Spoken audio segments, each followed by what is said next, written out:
Welcome to another episode of The Brand Called You, a podcast and podcast show that brings you leadership lessons, knowledge, experience, and wisdom from thousands of successful individuals from around the world. I'm your host, Ashutosh Garg, and today I'm delighted to welcome a very accomplished and award winning filmmaker and an author from Los Angeles, California, USA, Mr. Barnet Bain. Barnet, welcome to the show. Well, thank you. It's a delight to be with you and with your audience. Thank you. Barnett, as I mentioned, is an award winning filmmaker and an author.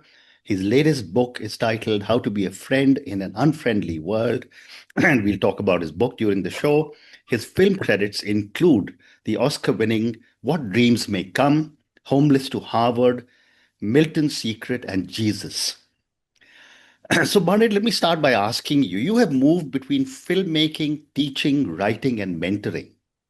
Yes, Looking very much so. back, what inner thread has guided your journey across these different worlds? Well, frankly, it's all one thing to me. Hmm. It's only one thing. Hmm. So my interest is focused on creativity and growth, and spirituality and oneness and connection. And every aspect of my life I see as like facets on a diamond. And when I'm very close up, it looks like one facet has nothing to do with the next one. But Yeah. with a little distance, we see it's all one stone. And so to answer your question, it's all one thing. Okay. Okay. But, moving on, you have worked in Hollywood academia and spiritual communities. Yes. How did navigating such different ecosystems shape your understanding of belonging? Wow, that's a beautiful question. That's a beautiful question. I've never thought of it in those terms. One finds their belonging as out of because belonging becomes an expression of your values. At Hmm. least that's how it occurs to me. Um, I belong or don't belong when my personal values align with the values of the organization or the ecosystem that I'm involved in. Hmm. So there are far more ecosystems that are not sympathetic with my values, and I don't find myself being drawn to them or belonging there. Hmm. But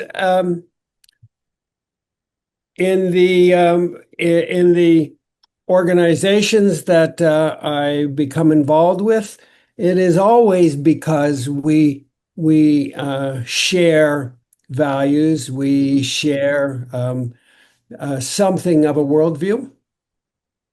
Okay.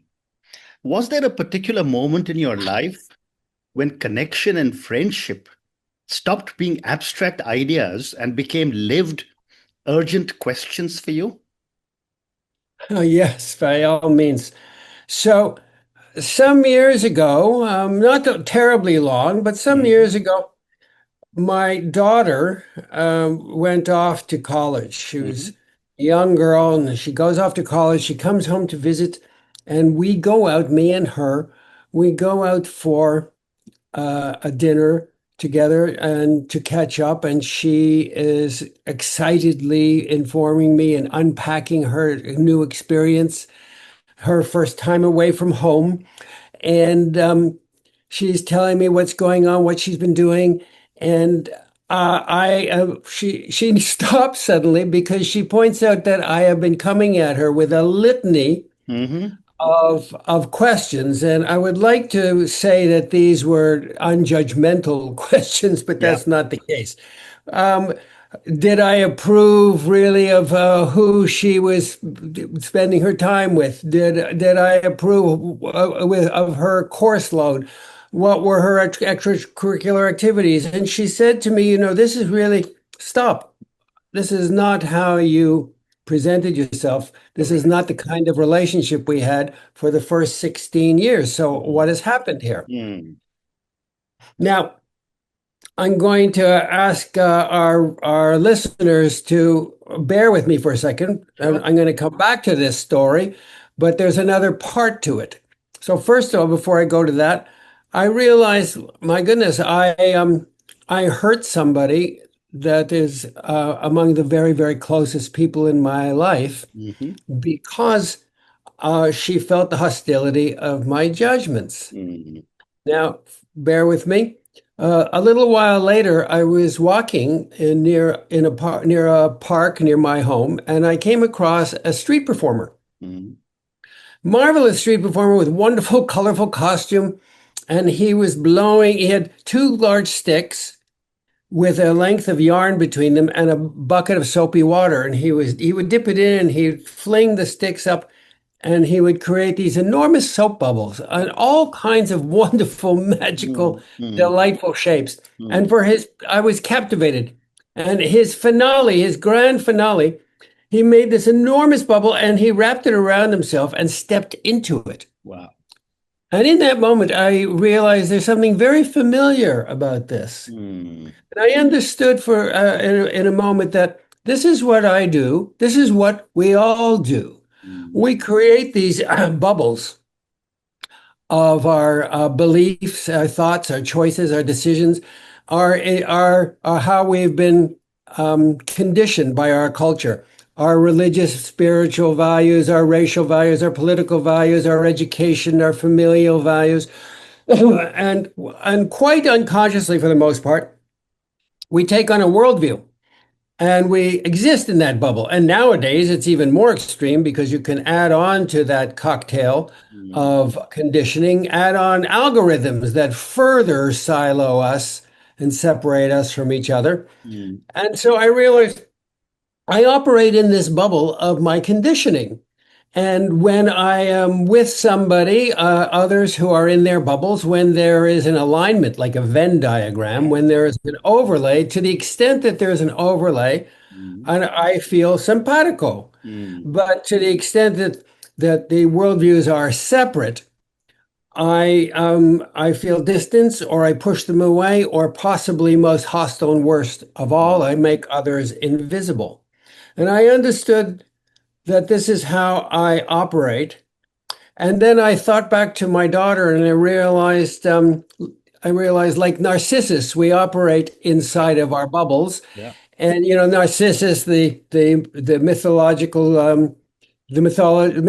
tale of the young man who saw his reflection Yeah. reflected in the river, and didn't realize it was his own reflection and fell in love with himself. Mm-hmm. I realized I'm in my bubble, and as long as my daughter, my little girl, was operating inside the conditioned worldview of her family, it presented as though I had no conditions. But the moment she moved out and started becoming her own person, suddenly the I had to accept that this was my own narcissism, and I'm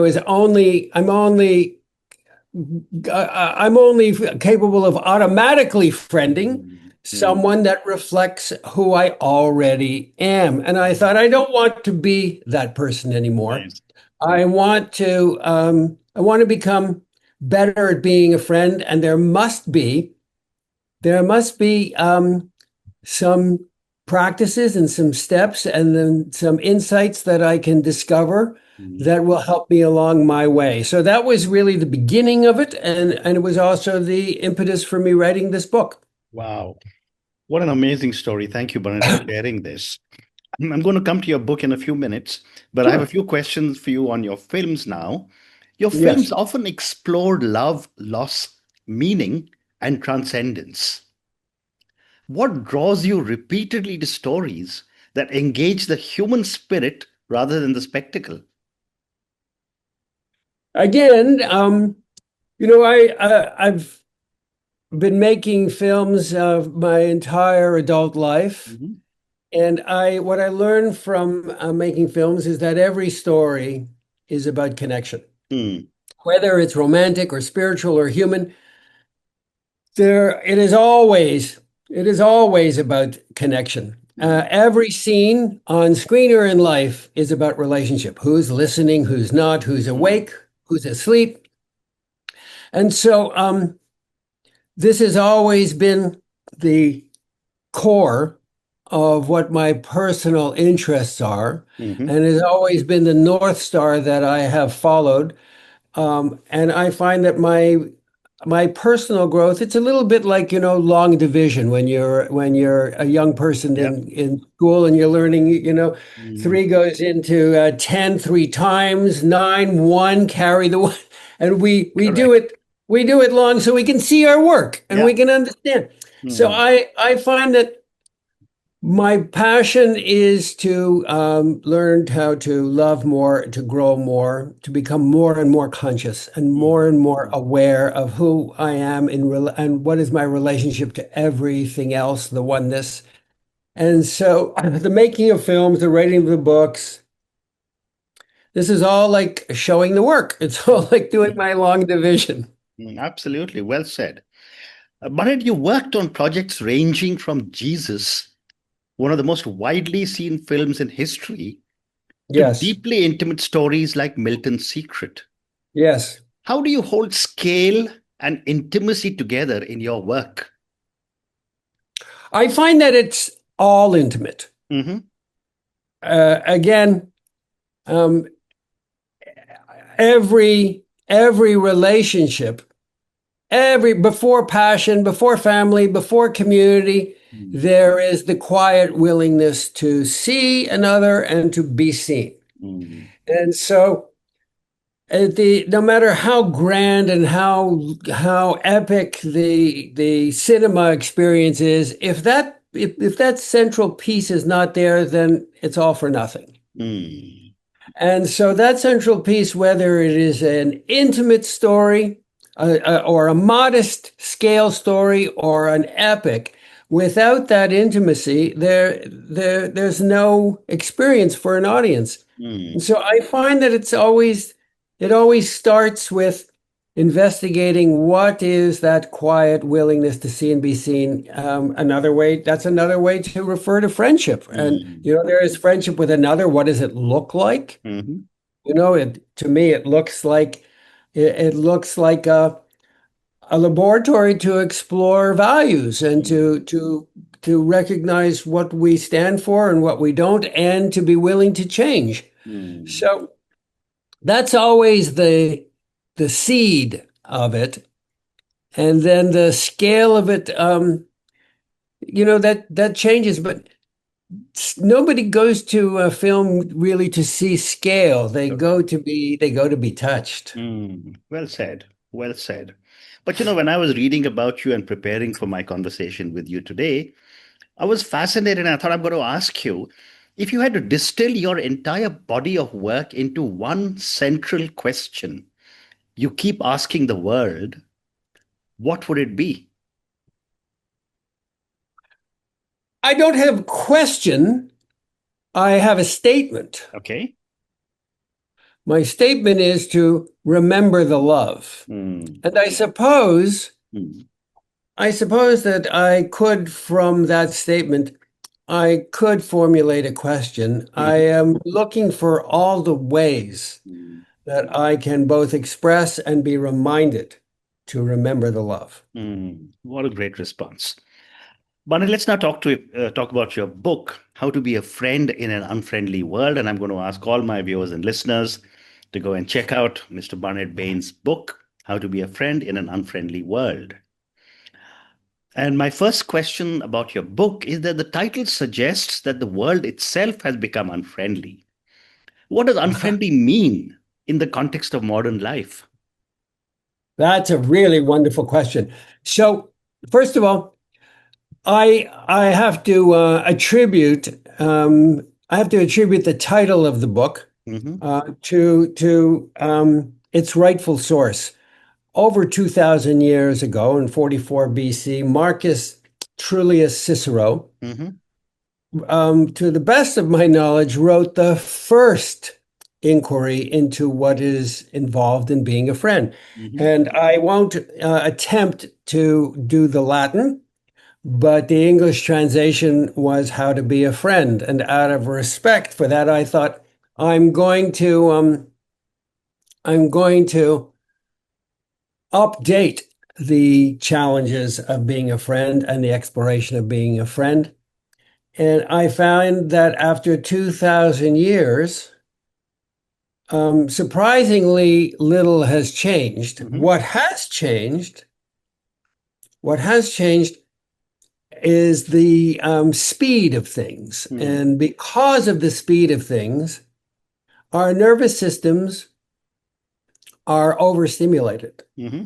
So we are often so dysregulated, and the we don't have the luxury of time in order to process what comes at us. And so rather than use the relationships that we have in friends with friends to mirror ourselves to be mirrored vis-a-vis our areas of growth, Hmm. we default to automatic behaviors and to fixed ideas and to thinking. And so it is very much more difficult Mm. to be a friend and to be conscious Mm. nowadays. Mm. And as a result, we project our biases, we project our fixed ideas about life and worldviews. Mhm. We project them just as I described myself living in a bubble. We all live in a bubble, and we project our bubble nature Yeah. onto the outside. And because of that, it reflects back as being unfriendly. Mm. All of our unacknowledged, unprocessed biases and judgments and um, all of our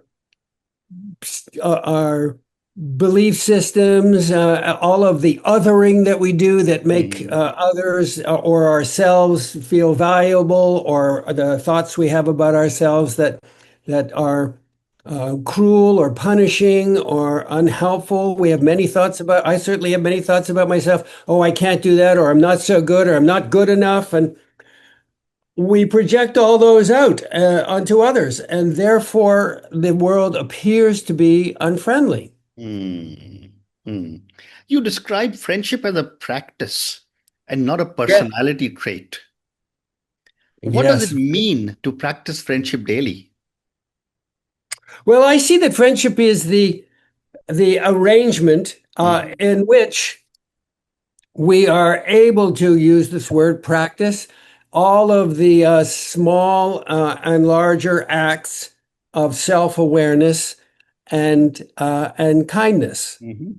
So that is like going to the gym and or running. We build a muscle. There are certain qualities, I contend, that are involved in being a friend. Mm. And the more we practice them, friendship friends when practice friends, these are friendship is one of life's moral teachers, and friends have the ability to call us upward towards courage, towards generosity, towards wisdom. A real friend will not do it through criticism, but by their example. Mm. And so these become practices. There are certain virtues. Friendship is an everyday virtue. It's Correct. how we learn loyalty, how we learn courage, how we learn honesty is always in relationship with another person. Mm. You also say true friendship could challenge our ego rather than simply comfort it. Yes, Tell me a yes. little more about this one. How So can friendship challenge our ego? my ego, again, I'm going to go back to this example that I told about my bubble nature. Yeah. So the ego looks out at the world, and it looks to be acknowledged, and it looks to be confirmed. So it is always scanning for confirmation of its own values and biases. Mhm. The ego is not looking for anything that is going to challenge it and cause it to reassess. The ego does not reassess. Mm. So the ego, another way to talk about that I talk about the ego is to talk in terms of fixed ideas. Yeah. This is my fixed worldview, and my inner sense of value is grounded in those fixed ideas. Now, Right. in a beautiful friendship, the friendship is a relationship between people who desire the good for good for its own sake, not as a transaction, and desire the best for each other. Mm, Real friends stand in that way on an equal footing. mm, So they allow both people to speak honestly and to adjust their points of view without shame. right. This is very abrasive Mm. to the ego. So I'll give you an example, if I may. Yeah, please. I mean, one of the qualities, there are certain qualities that, like exercises, that one can practice, as I say before, Mm, to to really build up that muscle of friendship. And maybe the most important one is to provide safety. mm, If your friend, for example, doesn't feel safe with you, you can forget all the rest. yes. Now, safety doesn't mean bubble wrapping. It means that at no time do you ever weaponize the vulnerability of a friend. If they're Mm, being very vulnerable and open, you don't say things that are hostile. You don't use deploy sarcasm. All these things that I did very much as a young man. mm, The ego, the ego seeks to elevate itself at all times. So it is not in the nature of an ego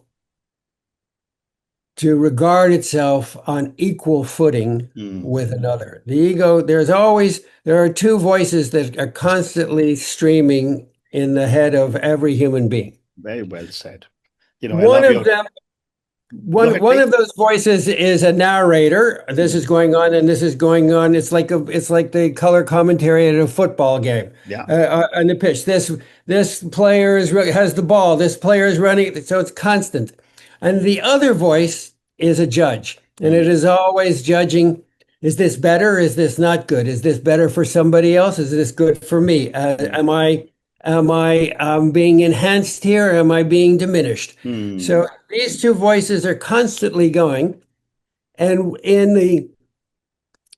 the crucible of a friendship, when you provide safety for another, or indeed you say something that is vulnerable, the mm. ego, first of all, does not want you to say something that is Correct. vulnerable. Correct. And if somebody says a vulnerable thing to me and I am hostile in any way, then I am giving myself an ego boost. Hmm. Oh yes, I have power over, and I am diminishing the other. And frankly, I am wounding them. That is a wound that will last a lot longer than a scraped knee. Mm, mm. Well So said. one of the things about a friendship is that it's a place where we provide safety and we allow ourselves. For example, if somebody says something to me, if a friend says something to me that is messy, can I hear it without flinching Yeah. or defending or trying to fix? That's the growth edge, and that is always the ego that is digging in. Correct. So if not in a friendship, there's really no other place that an individual can learn to love and grow. Mm. Great response. And I love your thoughts on ego. I have a book coming out next year on ego. Oh, I'm looking forward to I'll reading it. I'll tell you more about that after we finish our recording. Today it's all about you. Two more Excellent. questions for you, Barnett. What does it mean to be a friend to oneself? And why is this often the hardest relationship to sustain? That is really the crux of the whole matter. Yeah, I cannot be a better friend to you than I can be to myself. well said. So if I have certain ideas, some pre-fixed ideas about who I am and what matters to me, um, what I approve of, what I disapprove of, where I have beliefs that objectify or make or see different people that are not aligned to my bubble, Mhm. where I reduce them or I have judgments about them or I dismiss them because I have a set of thoughts and beliefs and choices and I make decisions about them based on who I automatically take myself to be. Mm. So, for example, sometimes, it's a very popular thing for people to say about wealthy people. Oh, that person with this big car, they must have stolen it, or they must be without principles in business, Mm. or they must be. People have. So if I have those kinds of unexamined beliefs Mhm. about somebody that drives a big car, then I would have the same beliefs directed to myself. I'm just not aware of it. And it is very unlikely that I will ever allow myself to be in a position to be Mm. comfortable enough, financially comfortable enough to have that option. Correct. If I have an unexamined, under the table belief about my own inferiority or my own superiority or my own ordinariness or my own incapabilities, or if I don't think I'm capable of this, or I have certain thoughts about myself that I can't do that, or that I'm unappealing, or I don't know how to be a friend, Mm. then I'm going to behave like that, Mm. and it is going to be a wall that keeps me. Correct. It keeps me from connecting with others, and possibly worse than that, I'm going to project those thoughts about myself Mm. onto other people. Mm. Well said. And my last question for you, Barnett. When readers finish your book, what inner shift do you hope they will experience even before their outer relationships change? I am certain that when readers finish my book, they will have a very different understanding Mm. of who they are, Right? that they will have peeled back layers of not blinders, but simply we don't often look at the kinds of issues that I bring up that reveal Hmm. like an onion, the layers of conditioning and assumptions that we have about ourselves Mm. that that cover the more expansive truth underneath. Right. They will also have some guidance, some practical guidance about how to prioritize friendship, because you can't fit friendship in. You have to Yeah. plan around it. Friendship is like a garden, and if I don't tend it, my flowers will not do well, or they'll fail altogether. So there are certain tools to follow, how to listen deeply. Mhm. Listening, for example, is not pausing to reload my next point. Yeah. It's staying curious enough, long enough to actually hear what's being said. It's learning how to, at the end of reading the book, one will understand that everyone, including our readers, are carrying an invisible backpack, I call it, of Hmm. family, culture, history, hopes. Mm. We don't have to like what's in it, but we learn to respect the weight. And I am certain that when one finishes the book, eyes will be open and an understanding will be open. When we see other people around us, we'll suddenly realize, yes, they are carrying an invisible Yeah. backpack. Mm. So there are many, many other insights that I think it's fair to predict that readers will have. Some will have more than others, but I have yet to run. I've yet to hear from anyone who hasn't benefited and learned some things about themselves. Absolutely. And as we've said, when we learn about ourselves, we learn about others. It doesn't go the other way around, although the ego says that it does. Absolutely. And on that note, Barnett, I just want to say what a fascinating conversation this has been to talk to you about your own incredible journey as a filmmaker. I think that I just love the story about the bubble. I could see what an amazing filmmaker you are because I could almost visualize that street performer walking into the bubble, and I could see this huge bubble in which he was standing. Thank you for such an incredible description that you gave to me and to all our viewers and listeners. Thank you also for speaking to me about your book. I'm sure my viewers and listeners will love reading it. There's so much in your book, and we don't have enough time to keep discussing every little bit of it. But thank you for speaking to me, and good luck to you. Thank you so much for having me. Thank you. Thank you for listening to the Brand Called You videocast and podcast, a platform that brings you knowledge, experience, and wisdom of hundreds of successful individuals from around the world. Do visit our website www.tbcy.in to watch and listen to the stories of many more individuals.